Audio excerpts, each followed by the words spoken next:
E vamos à entrevista do dia com Denise Campos de Toledo.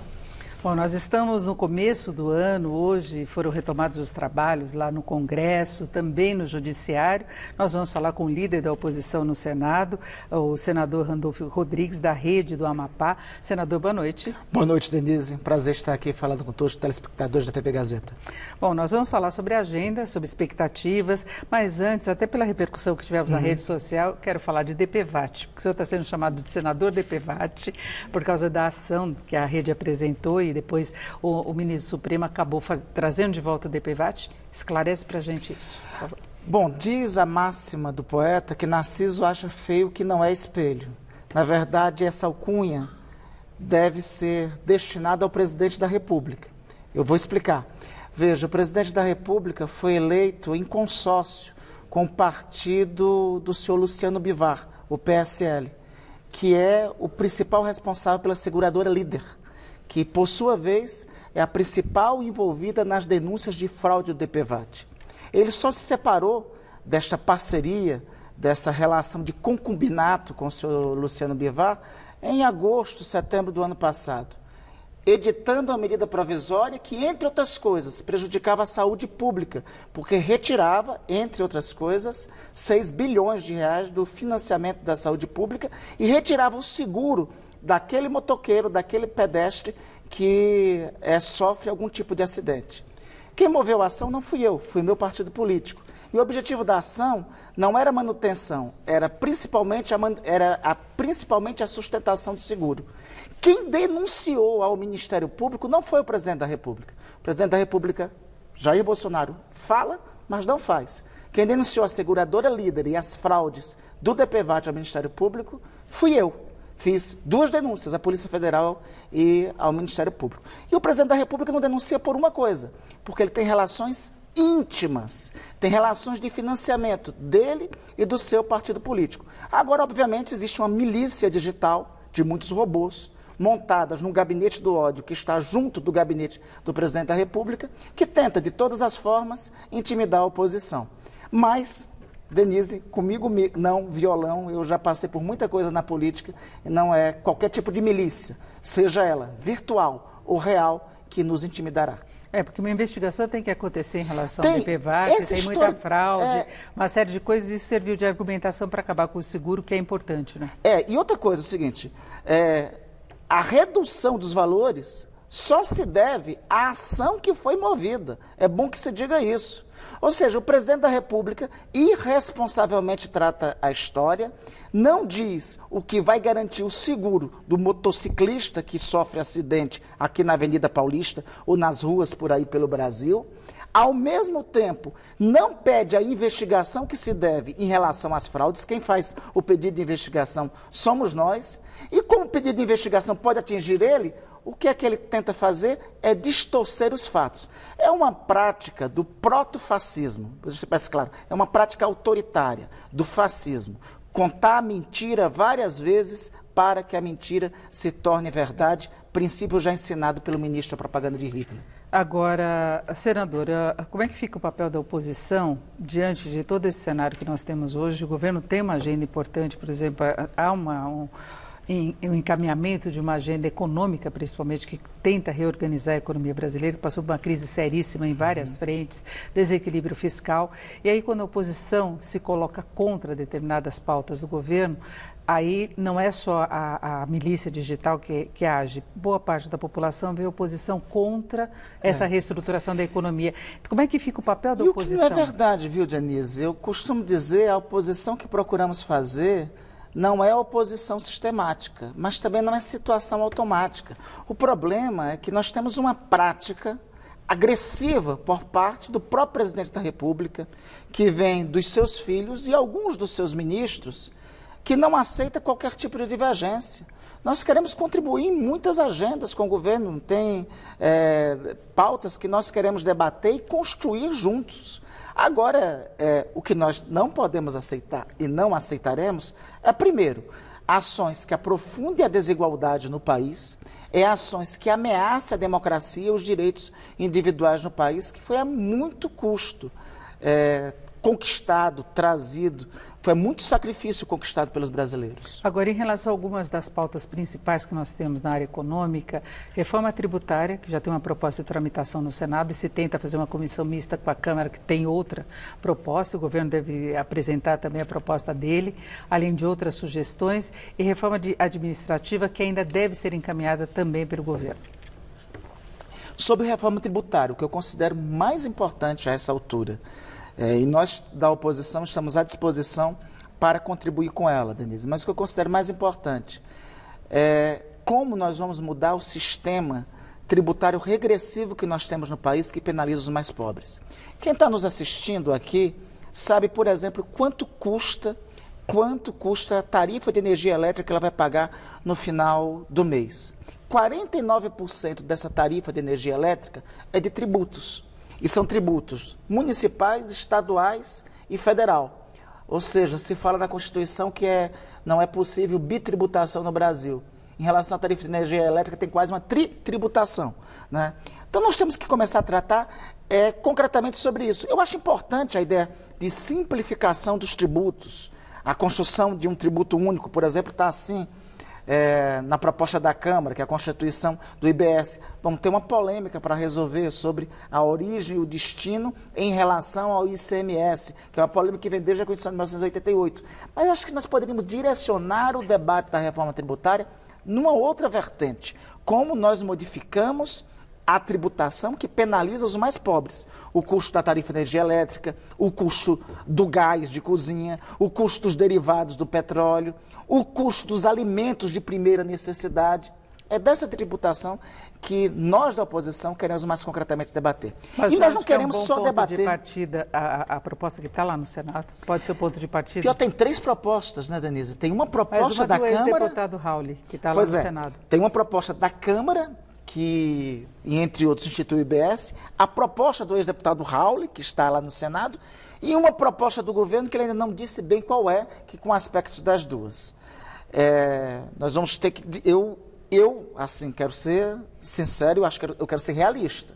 Acho difícil nós termos uma síntese disso. Talvez fosse mais prático se, ao invés de tentarmos forçar a mão e não conseguirmos avançar em temas que são sensíveis ao Pacto Federativo, talvez fosse melhor. Aliás, eu tenho por convicção que o melhor seria nós pautarmos os temas que mudasse o sistema tributário regressivo que nós temos no Brasil, diminuindo a tributação, principalmente para os mais pobres. Ou seja, ao invés de abordar o todo, abordar em partes. Mas aí tem o problema do desequilíbrio fiscal, que estados e municípios vão abrir mão de receita, a União não vai abrir mão de receita. Exatamente. Por isso, este é o conflito da abordagem do todo. A abordagem do todo vai ter problema de estados e municípios, qualquer das propostas. Como é que numa das propostas, por exemplo, vou dar um exemplo, uma proposta que está na Câmara e a outra do Senado, ela põe fim aos incentivos fiscais da Amazônia, que são as áreas de livre comércio na Amazônia, da Zona Franca de Manaus, no intervalo, numa proposta, na do Senado é pior, no intervalo de 6 anos, e na da Câmara no intervalo de 10 anos. Como é que os parlamentares da região norte vão aceitar isso sem ter claro na mesma proposta qual é a contrapartida? Então, por isso que eu acredito que, neste momento, o melhor seria o que universalmente, uniformemente, nós podemos fazer para reduzir a tributação, para reduzir o impacto tributário que atende os mais pobres. É disso que se trata, ao invés de resolver temas que são sensíveis, principalmente para a arrecadação de estados e municípios. E a partir dessa discussão, o senhor acha difícil ser aprovada a reforma tributária? Eu acredito nas propostas que estão, com os temas, com a sensibilidade que tem para as questões do Pacto Federativo, enfrentar a origem e o destino do ICMS com a criação do novo tributo do IBS, como se propõe, por fim, a incentivos tributários que tem e que são necessários para o desenvolvimento das regiões do Nordeste e para a Amazônia, para o desenvolvimento sustentável da Amazônia, eu acredito pouco provável. Por isso, acho que o caminho mais fácil é repartir. Repartir e, ao invés de atacar essas questões que são sensíveis, melhor seria pegar as questões que são uniformes do ponto de vista da redução da tributação principalmente para a família brasileira, principalmente para os mais pobres. Agora, falando na questão do Pacto Federativo, nós temos as PECs que já foram apresentadas pela equipe econômica, que elas mexem um pouco com essa relação, juntando algumas despesas obrigatórias, se falou inclusive saúde e educação, tem a PEC emergencial, que no caso o governo não está conseguindo cumprir o teto de gastos, pode haver alterações em relação às condições de funcionalismo. Primeiro, eu quero partir de um princípio, responsabilidade fiscal é central para qualquer economia. É central para o funcionamento de qualquer economia. Agora, também a mesma Constituição diz que não pode ter qualquer medida de retirada de direitos que estão consagrados na Constituição. Nós queremos debater as propostas de emenda constitucional de estabilidade fiscal, mas também nós não podemos aceitar propostas que lá estão que estabelecem redução de salários. Mas com redução de jornada.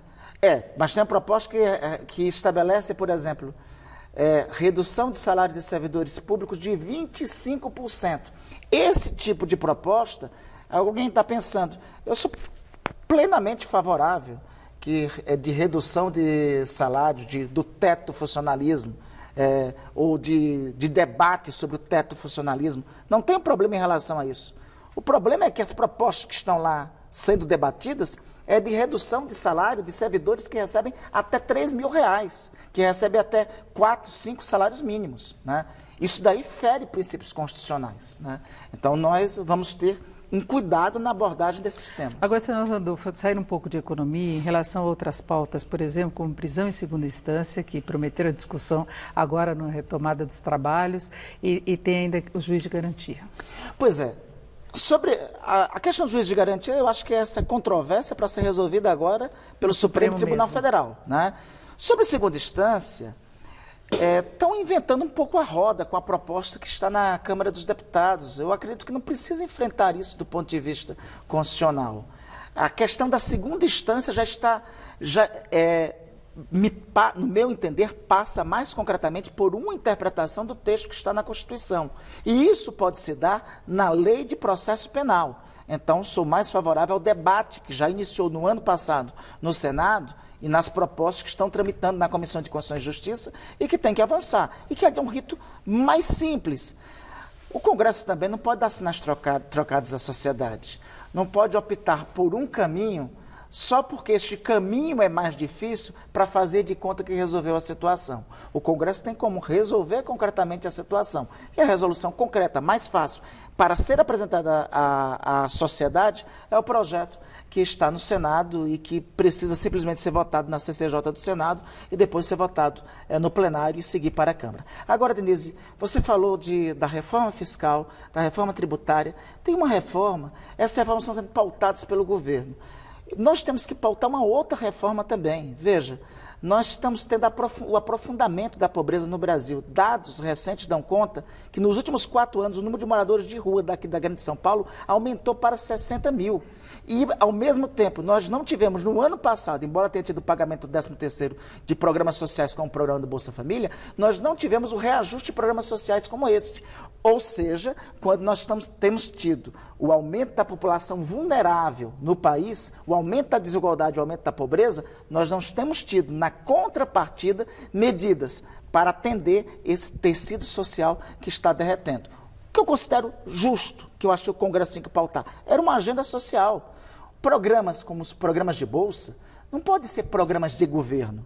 Chega um governo, vem um outro governo e e esses programas modificam. Tem que ser pautada ou na Constituição ou a partir de lei ordinária. Então nós temos que nós estamos assistindo a ampliação da desigualdade no Brasil. O Brasil se tornando cada vez mais um dos países mais desiguais deste planeta. Nós estamos assistindo concretamente a precarização, embora tenha tido os últimos índices do IBGE uma pequena redução do desemprego, mas aumentou o número de trabalhadores informais, aumentou o fenômeno da uberização em contrapartida. Eu não concordo com a máxima, é melhor isso do que ficar desempregado.